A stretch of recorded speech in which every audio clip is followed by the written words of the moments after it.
kita satu arah, kita tidak pernah memberikan hak pasien itu sebenarnya. Jadi kita di sini membuat alur pelayanan bantuan hukum kesehatan Posbahukes namanya untuk membela pasien sebetulnya. Karena kalau untuk internal kita sudah punya komite etik dan hukum itu internal. Misalnya dokter membuat kesalahan, kita proses di dalam dia. Kita proses apa hukuman itu secara internal. Tapi masalah secara konsep itu lah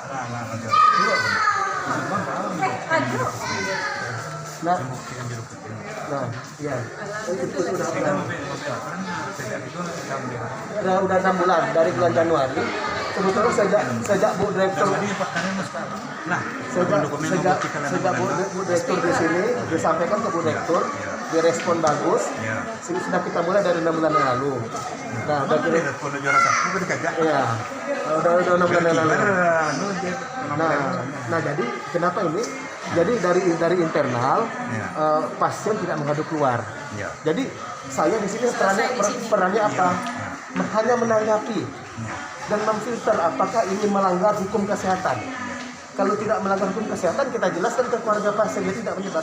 Tapi kalau ada indikasi melanggar, artinya salah dokter apa? Kok sampai terlalaikan? Kita dampingi pasien itu bertemu dengan advokat. Advokat kita ada namanya John Henry. Dia pengacara di bidang hukum kesehatan. Ada MOU-nya? MOU ada SK-nya. Nah, baru dia biasanya kita kalau bisa jangan sampai litigasi itu sampai ke pengadilan. Nah, kalau non litigasi tidak sampai ke pengadilan. Nah, jadi setelah dilakukan baru kita butuh bantuan advokat. Kita dampingi pasien itu sampai inkrah itu artinya putusan akhir. Jadi pasien itu terarah sama kita. Tidak ada cerita dokter, jadi tidak ada cerita dokter tidak dihukum, dokter salah dihukum, petugas kesehatan salah dihukum, kita harus adil. Tapi kalau seandainya tidak bersalah, kita jelaskan pula bahwasanya ini tidak melanggar hukum kesehatan karena sesuai prosedural yang dilakukannya. Nah, bila pasien sudah mengadu ke polisi atau LSM, mereka kesini tidak boleh bertemu dengan satu dokter, kan dia satu pintu. Jadi ketemunya di Posbahukes. Selesai di sini, nggak boleh dokter diganggu di sini. Nggak boleh tenaga kesehatan di sini. Jadi di sini. Pernah dipikir orang lain. Iya. Kan mau jadi apa sih mempresentasikan lo? Mau buka kan? Nah, itu mau jadi yang melakukan kenalan sama lo. Berarti di rumah sakit lain belum ada ini ya Pak? Belum. Ini yang pertama mungkin di Indonesia ya?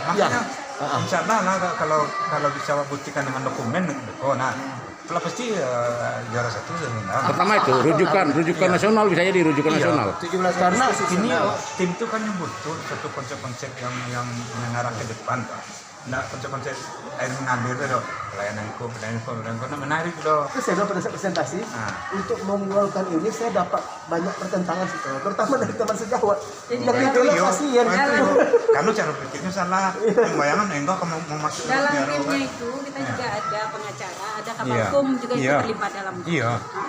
Jadi kalau salah persepsi, kalau kawan-kawan yang nggak salah persepsi, dan pikirnya kok sih enggak mau salah kaset. Padahal menyelamaininya kan, tidak betul-betul netral kan. Netral. Kalau bersalah hukum, kalau tidak bersalah kan gini namanya tuh. Ini sana dari sisi medisnya ada masalah ada. Nyelakukan tindakan operasi meninggal misalnya. Nah, tapi meninggal itu karena komplikasi yang memang tidak bisa ditanggulangi. Kalau kan? itu sampai dia mengadunya ke LSM, salah tempat, ke masyarakat. Ya, Nah, justru kawan yang itu teraniaya. Jadi dikawal oleh masyarakat lebih apa? Karena tanggapan orang berbeda-beda. Nah itu kita untuk sebagai pagar, jangan sampai ke sana. Tapi kalau memang salah, petugas kita salah, ya kita nggak bisa pungkiri. Bukan berarti kebar hukum kita, tapi yang kita pagari itu jangan sampai yang tidak benar. Yang tidak benar, tapi jadi di sini yang pertama kali menanggapi menggunakan itu kan, penyidik menggunakan itu. Nah itu, jadi pertama kita tanggapi dulu apakah ini melanggar hukum kesehatan apa enggak. Kalau memang ada pelanggaran di sini, baru kita butuh bantuan advokat. Tapi kalau nggak melanggar, selesai di sini aja. Kadang-kadang pasien itu butuh penjelasan Pak. Apa Kades? Aduh. Boleh Pak Jimmy? Nah, itu nomor satu. Oke, minta waktu sebentar Pak Jimmy sama Dr. Engga. Ya. Dr. Engga Liv Irwanto, spesialis obstetri dan ginekologi konsultan. Anda membuat inovasi di rumah sakit umum daerah Kabupaten Padang Pariaman berupa pos layanan bantuan hukum kesehatan. Ya. Pos Labahukes. Pemikiran awalnya apa? Nah, ini dilatar belakangi oleh banyaknya komplain dan pengaduan dari pasien dan keluarga pasien mengenai ketidakpuasan terhadap pelayanan yang menyebabkan sangkaan Di berbagai rumah sakit. rumah sakit dugaan Ya. adanya kelalaian dari tim medis, malah dugaan ke arah malpraktek Ya. yang bisa menyebabkan ruginya seseorang terhadap kehilangan nyawa maupun secara material. Jadi Dr. Engga sengaja membuat pos layanan ini agar bisa ditangani secara internal ya. Dilayani ya. Jadi kita secara internal maupun eksternal, artinya kita di sini melayani layanan bantuan hukum kesehatan agar kita bisa memfilter apakah kasus ini melanggar hukum atau tidak. Artinya kita berikan edukasi kepada keluarga pasien mengenai pelayanan-pelayanan yang sudah kita lakukan. Bila memang terjadi pelanggaran, kita dampingi dia. Kalau perlu dampingi sampai ke pengadilan. Sampai ikrah. Ingkrah di pengadilannya kalau Pengadilan. perlu. Kalau perlu ya. kita dampingi dia. Jadi artinya kita di sini bersifat netral. Oke Dr. Engga, saya kira itu. Terima kasih.